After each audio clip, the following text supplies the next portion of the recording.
Olá, meu nome é Adriano Fabro e essa é a segunda parte ah, da aula de sistemas LTI, né? Então, nessa parte, a gente vai continuar falando sobre, ou a gente vai começar a falar sobre sistemas de fase mínima, né? Tentando explorar um pouco mais de um sistema LTI, né? Então, primeiro a gente vai falar um pouco sobre o conceito de um filtro passa-tudo, né? Então, a gente já viu aqui passa-banda, passa-baixa, né, de maneira geral. Um filtro passa-tudo é um filtro que não filtra nada, no fundo, né? É um filtro que passa todas as frequências, tá? E aí a gente consegue definir um passa-tudo através dessa função de transferência aqui, em que eu tenho um polo em menos A, né, definido como zero dessa função, e um zero em A, definido como um zero aqui do numerador, tá? Eu ainda consigo reescrever esse cara aqui como uma função resposta ao impulso unitário, né? Então, só escrever aqui em termos de frações parciais, faz a transformada de Laplace inversa e tem essa expressão e essa função aqui, resposta ao impulso unitário. Tá? Mas, enfim. Agora, esse filtro passa tudo aqui, né? Ele também tem uma função resposta em frequência que a gente obtém simplesmente substituindo lá o S por J ômega, né? Então eu vou ter uma expressão desse tipo aqui. E aí, dessa maneira, eu consigo calcular a amplitude e fase dele, né? Então, como ele é um filtro passa tudo, ele tem uma fase unitária, constante em todo o espectro de frequência, né? Por isso que ele passa tudo. Só que ele tem uma fase não linear, né? Então, se eu calcular a fase dele aqui, eu vou ter uma fase desse tipo aqui, que é não linear. Ou seja, esse filtro, apesar de ser passa tudo, ele causa uma distorção no meu sinal, né? Lembra lá que eu preciso ter uma fase linear para o sinal não ter nenhum tipo de distorção. Tudo bem, então para a gente começar a fazer algumas definições aqui, né? Então eu tenho um sistema de fase mínima quando todos os polos e zeros estão localizados no lado esquerdo do plano S, né? Lembrando que os polos estando localizados no lado esquerdo, que significa que o meu sistema é instável, né? Um tipo de sistema de estabilidade Bibo, que a gente chama, né? De entrada limitada, saída limitada, né? Bounded input, bounded output. Eu defino um sistema de fase máxima quando todos os zeros desse sistema estão localizados no lado direito do plano S, o plano de Laplace, né? E eu defino um sistema de fase não mínima quando eu tenho alguns zeros localizados no lado esquerdo e outros zeros localizados no lado direito aí do plano S, tá? Então, imagina aqui o seguinte exemplo, né? Eu tenho lá o meu sistema massa-mola, amortecedor, só que eu tenho um zero aqui naquela função de transferência, tá? Então, eu fiz alguma coisa lá no meu sistema que adicionei um zero na função de transferência lá. E aí eu posso representar esse cara no meu domínio de Laplace através dos polos e zeros, né? Então os polos estão aqui no lado esquerdo, no semiplano esquerdo, né? Porque o sistema é estável em termos de par complexo conjugado, tá? Então eles têm a parte real negativa e o par complexo conjugado e um dos polos aqui no lado direito, tá?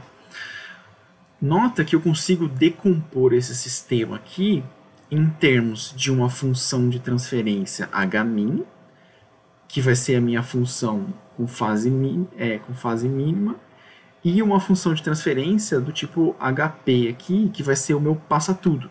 Tá? Como é que eu faço isso? Basta eu multiplicar e dividir por S mais A. Tá? Se eu multiplicar e dividir por S mais A, eu jogo esse cara aqui para o lado, aqui fica S mais A. Então eu tenho esse sistema aqui, que agora ele tem um zero no lado esquerdo do plano S, né, porque eu tenho um S mais A. Ou seja, esse cara aqui é um sistema de fase mínima. E eu tenho esse termo aqui, que é o S menos A sobre S mais A, que é o nosso filtro passa-tudo lá, que a gente definiu. Né? Então, H-min vezes o passa-tudo. Tá? Reescrever o meu sistema dessa maneira, às vezes é interessante para problemas inversos. Né? Então, se eu quero resolver um problema inverso desse tipo aqui, provavelmente eu vou ter que tratar com um h elevado a menos 1, com a inversa aqui que é um problema de identificação típico, né? Então eu vou ter que tratar com a inversa desse sistema aqui. E aí, se eu fizer a inversa desse sistema aqui, nota que ele vai ter um polo no lado direito, no semiplano direito aqui do plano de Laplace, né? Ou seja, ele vai ser um sistema instável, então eu posso ter algum tipo de problema, né, para identificar esse cara aí, tá? Mas se eu escrevo ele em termos de um sistema fase mínima, ele é estável, então é mais simples, assim, em geral, né? Então ele é sempre estável, a gente consegue garantir isso daí. Agora, por que a fase é mínima, né? Por que a gente chama esse sistema de fase mínima? Então imagina que eu tenho aqui dois sistemas H1 e um sistema H2, tá? Então eles têm as mesmas estruturas aqui no denominador, né? Então eles têm os mesmos polos no sistema, tá? Só que eles têm zeros diferentes aqui, tá? E aí, um desses sistemas tem a fase arg de H1, que a gente calculou aqui, e o outro tem essa fase dada por arg de H2, que a gente dá para calcular aqui também, tá? E aí, se eu plotar essa fase em função da frequência, tá? Eu vou notar que a fase de H1 vai ser sempre menor que a fase de H2, basicamente, tá? Então é basicamente daí que vem o nome fase mínima, né? Porque esse sistema de fase mínima é o sistema que tem a menor fase sempre, tá? Uma outra interpretação que eu posso fazer é, imagina que eu estou olhando aqui no plano de Laplace, né, no plano S, e aí o meu sistema de fase mínima tem uns zeros aqui no lado esquerdo, né, e o de fase não mínima no lado direito, né? Então se eu olhar a fase para cada desse zero aqui, para cada frequência ômega, ela vai ser uma fase alfa, que vai ser sempre menor que a fase beta desse zero aqui no semiplano direito, tá? Então esse cara aqui, garantido, tem a fase mínima de todos os sistemas possíveis com a mesma estrutura de polos, né? Mas com diferentes estruturas de zero. Então, beleza. Então, seja lá um sistema HS, né? Uma função de transferência estável, né? Do tipo estabilidade Bibo, que é o que a gente precisa aqui para esse tipo de sistemas, né? Com zeros em qualquer lugar, e uma função Hmin de S, um sistema de fase mínima, tal que eles têm a mesma amplitude, tá?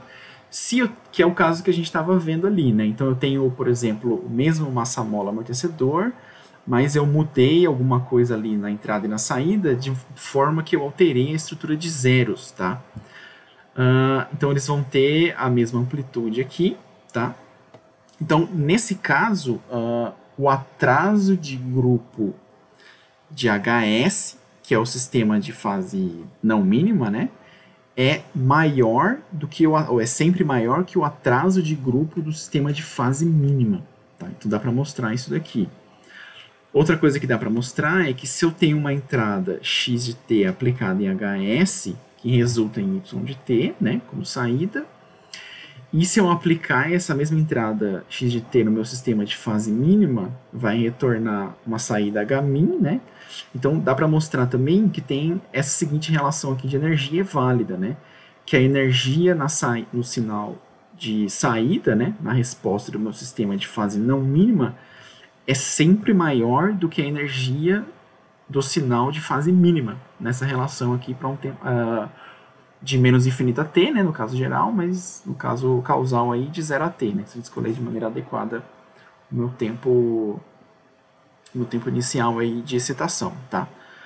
Então essa relação aqui é sempre válida, né? Mas o que quer dizer isso aqui, né? Então é legal a gente interpretar esses resultados num exemplo, né? Então imagina aqui que eu tenho uma viga, tá, engastada, e aí eu excito ela com um shaker num certo ponto e meço com um transdutor, um acelerômetro, no mesmo ponto de excitação, e eu meço com outro transdutor num ponto 2, longe do meu ponto de excitação aqui na ponta da viga, tá? Então, lembrando lá da definição de sistema, né, eu tenho aqui uma entrada, deixa eu só escrever aqui, né? Então, no caso, eu vou ter um sistema 1, H1, onde eu tenho a minha força F sendo aplicada, né? E vou ter a minha saída no acelerômetro na posição 1. Então eu vou ter um cara aqui, x1, e eu vou chamar esse cara aqui de H1. E aí eu vou definir um outro sistema linear em que eu tenho a mesmo forçamento no mesmo lugar, F, tá? Só que agora eu estou olhando a minha saída no ponto 2. Nossa, ficou estranho aqui. Então, no meu x2. E aí, esse cara aqui é um outro sistema linear, que a gente vai chamar ele de H2, tá? Então, excitação no mesmo ponto, né? E aí, a gente sabe que se eu excito e meço no mesmo ponto, eu vou ter uma função resposta em frequência desse tipo aqui, em que eu tenho sempre uma antirressonância entre duas ressonâncias aqui, tá? Vou pegar aqui o apontador. Então, a gente tem sempre uma antirressonância entre duas ressonâncias, e a fase, além disso, a fase vai estar sempre contida entre 0 e π, tá? Esse sistema aqui é um sistema que tem a fase mínima, então a fase desse cara aqui é sempre a menor fase, e também a amplitude da resposta desse sinal aqui vai ser sempre menor, tá? A energia contida na resposta desse sinal, segundo aquela relação lá, vai ser sempre menor quando comparada com o sistema 2, que é a medição no ponto 2, né? E aí, nesse caso aqui, eu vou ter as minhas ressonâncias, né? E não necessariamente vou ter antirressonâncias aqui, né? Então, a gente já dá para, usando aquele lá o teorema de Parseval, né? O argumento de Parseval, a gente consegue chegar naquele argumento da energia ao longo do tempo, né? Então, dá para ver que aqui eu não tenho as antirressonâncias, né? Então, isso aumenta a energia total da minha saída, né? E a fase também, nesse caso, ela não está mais contida entre 0 a 2π, né? Lembra lá que eu também defini, né? A gente falou lá, só voltar aqui, desculpa. O atraso de grupo no sistema de fase não mínima é sempre maior que o atraso de grupo no sistema de fase mínima, tá? Ou seja, isso a gente pode interpretar com aquela... A gente pode usar aquela interpretação de uma perturbação viajando no meio, né? Então, se esse cara aqui, eu aplico uma perturbação até ele chegar no ponto 1, vai ser muito mais rápido do que chegar no ponto 2, aqui no ponto 2, né? Então, o atraso de fase desse cara aqui foi, de princípio, né, ele é menor do que o atraso de fase nessa posição ponto 2, né? O atraso de grupo, né, no ponto 2, o atraso de fase nesse cara aqui é menor que o atraso de grupo nesse ponto 2 aqui, porque aquela perturbação que eu inseri aqui no sistema vai chegar primeiro nesse sensor do ponto 1 do que no ponto 2. Então, basicamente, dá para interpretar dessa maneira aí também, tá? E aí eu vou encerrar essa segunda parte aqui da aula, interpretação de fase mínima.